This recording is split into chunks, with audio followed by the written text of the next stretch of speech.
রূপপুর পারমাণবিক বিদ্যুৎ কেন্দ্র থেকে $500 কোটি বেশি আত্মসাৎ করেন বাংলাদেশের ক্ষমতাচ্যুত প্রধানমন্ত্রী শেখ হাসিনা।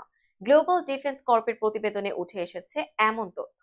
তারা জানায় মালয়েশিয়ার একটি ব্যাংকের মাধ্যমে তাকে অর্থ আত্মসাতের সুযোগ করে দেয় প্রকল্প বাস্তবায়নকারী সংস্থা রোসারট্রম, যাতে মধ্যস্থতা করেন ভাগ্নি টিউলিপ সিদ্দিক। দেশের সবচেয়ে বড় ও ব্যয়বহুল প্রকল্প রূপপুরের পারমাণবিক বিদ্যুৎ কেন্দ্র। আশা করা হচ্ছে এটি পুরোপুরি বাস্তবায়নের পর 20% বিদ্যুতের চাহিদা পূরণ করবে।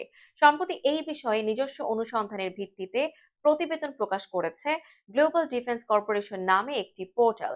এতে বলা হয়, রাশিয়ার সহযোগিতায় বিদ্যুৎ কেন্দ্রটির নির্মাণে খরচ ধরা হয় $1,265 কোটি, প্রয়োজনের তুলনায় যা অনেক বেশি।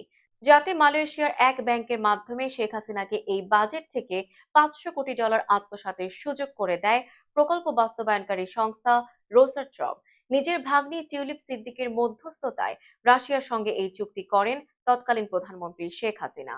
এই মধ্যস্থতার বিনিময়ে পাচার করা অর্থের 30% পেয়েছেন টিউলিপ, শেখ রেহানা ও পরিবারের কয়েক সদস্য। 2013 সালে রাশিয়ার প্রেসিডেন্ট পুতিনের সঙ্গে শেখ হাসিনার সাক্ষাতের সময় সঙ্গী হয়েছিলেন টিউলিপ সিদ্দিক। গ্লোবাল ডিফেন্স কর্পের দাবি, সে সময় ঢাকা মস্কোর বিলিয়ন ডলারের অস্ত্র চুক্তির মধ্যস্থতাও করেন তিনি।